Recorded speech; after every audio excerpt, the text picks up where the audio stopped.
নামাজের চেয়েও, রোজার চেয়েও, দান খয়রাতের চেয়েও একটা বড় ইবাদত আছে। এটা কি আমি কি তোমাদের বলবো না? সাহাবারা তো অবাক, নামাজের চেয়েও বড় ইবাদত, রোজার চেয়েও বড়, দানের চেয়েও বড়। ক্বালু বালা ইয়া রাসূলুল্লাহ।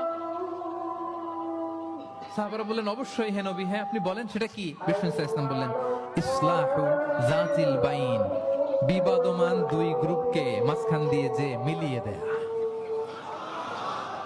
নামাজের চেয়েও বড়, রোজার চেয়েও, সাদাকার চেয়েও বড়, মিলাইয়া দেওয়া। আমরা মনে করি সেজদা দিতে দিতে কপালে দাগ ফেলে দিছি, এটাই তো বড় ইবাদত। এটা তো নিঃসন্দেহে বড় ইবাদত।